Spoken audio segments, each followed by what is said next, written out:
ወደ አላህ መመለስ የማይፈልግ ማንም የለም።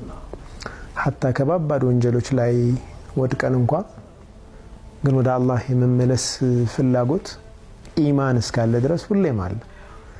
ወንጀል ስንሰራ እንኳን ወደነው አይደለም፣ ሂዩማን ዊክነስ ያው ሰብአዊ ድክመታችን እንጂ ወንጀሉን እንደው ካልኩሌት አድርገን እንዲላ አድርግ ብለን የመስራት ነገር አይደለም።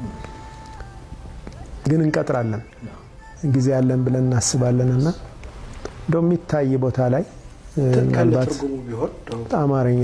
አማርኛውን ራሱ አለም ያኒ الذين آمنوا ቅዱስ ቁርአን ላይ ያለውን አማርኛ ወስዶ እንደ ሁሌ የምናስታውሰው የምንረዳው ቋንቋ وعجلت إليك ربي لترضى ይህም ከዚህ ጋር ተዛማጅ ነው።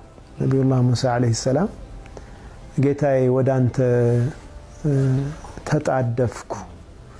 ተጣድፍ ያለው አንተ እንድትወድልኝ በቃ ያንተን ውዴታ ለማግኘት ጥድፊያ ላይ ነኝ።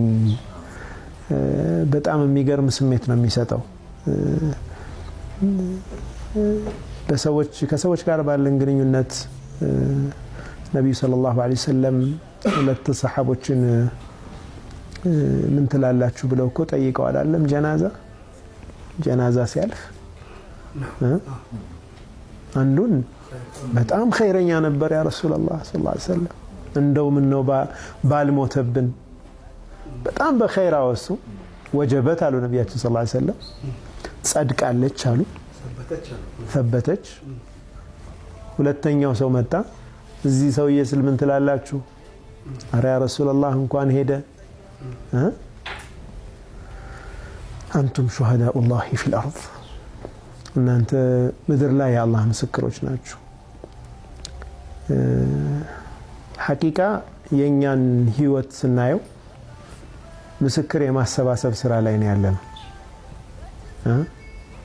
ምስክር ያሰባሰብን ነው ያለነው። ዱንያው ስንኖር ሚስቶቻችን ምስክሮቻችን ናቸው፣ ወይም በእኛ ላይ ወይ ለኛ የሚመሰክሩ ናቸው። ልጆቻችን ወይ በእኛ ላይ ወይ ለኛ የሚመሰክሩ ናቸው። የሥራ ባልደረቦቻችን፣ ጎረቤቶቻችን፣ በአጠቃላይ በአንድ ወይም በሌላ መንገድ ከኛ ጋር የተገናኙ ሰዎች ስለኛ ይመሰክራሉ። ያ ምስክርነት ደግሞ ተቀባይነት እንዳለው የማይመለስ ምስክርነት መሆኑን ነብያችን ሰለላሁ ዐለይሂ ወሰለም አረጋግጠውልናል። ስለዚህ አላህ ጋር ባለ ሐቅ አላህ ለኛ ምን ይመስክር አይደል?